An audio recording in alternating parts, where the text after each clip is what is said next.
It is an ancient mariner who stoppeth one of three. By thy long grey beard and glittering eye, now wherefore stoppest thou me? The bridegroom's doors are opened wide, and I am next of kin. The feast is set, the guests are met, must hear the merry din. He holds him with his skinny hand. There was a ship, quoth he. Hold off, unhand me, greybeard loon. Eftsoons his hand dropped he. He holds him with his glittering eye. The wedding guest stood still, and listens like a 3 years child. The mariner hath his will. Those are the opening stanzas to The Rime of the Ancient Mariner by Samuel Taylor Coleridge. And I used to be able to recite actually all 625 lines, but that was a while ago. But you may wonder why I bring that up. Well, I'm going to turn the camera around here now and look at the chart. And so back in 2008 Vendée Globe, as we were coming along here similarly, we actually passed close aboard Adams Island. I was able to just see it in the evening, and I was wondering what might be in there. And I'll scroll out here a little bit. You can see here North Island, South Island of New Zealand. So these are the Auckland Islands to the south of New Zealand.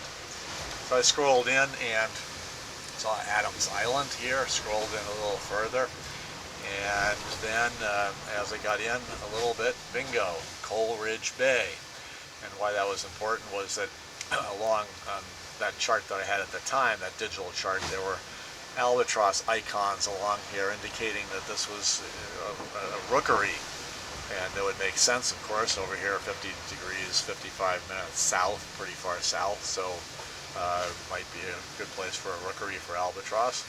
And whether there was any connection here, whether Samuel Taylor Coleridge had in fact visited the islands and saw the albatross and then wrote the poem, or a mariner had read the poem and dedicated or named the bay after Samuel Taylor Coleridge after seeing the albatross. The albatross, of course, playing a prominent role in the poem as the ship sails south. It's at length did cross an albatross, through the fog it came. As if it had been a Christian soul, we hailed it in God's name. It ate the food we ne'er had eat, round and round it flew. The ice did split with a thunder fit, the helmsman steered us through. And a good south wind sprung up behind, the albatross did follow. And every day for food or play came to the mariners hello. And obviously great good luck coming because of the albatross arriving.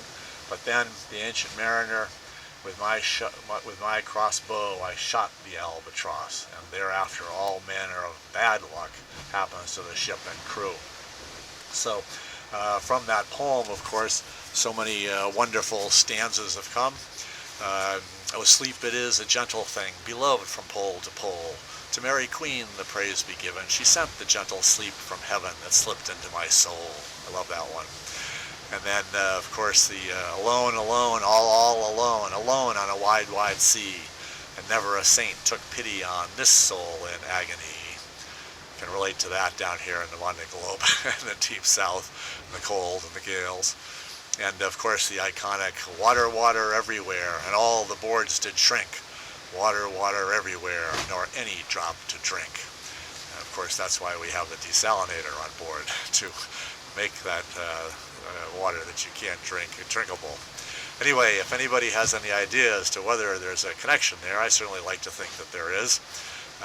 Whether Samuel Taylor Coleridge visited, saw the albatross and wrote the poem, or whether he wrote the poem and a mariner had read it and then saw the bay and the rookery and dedicated it to him.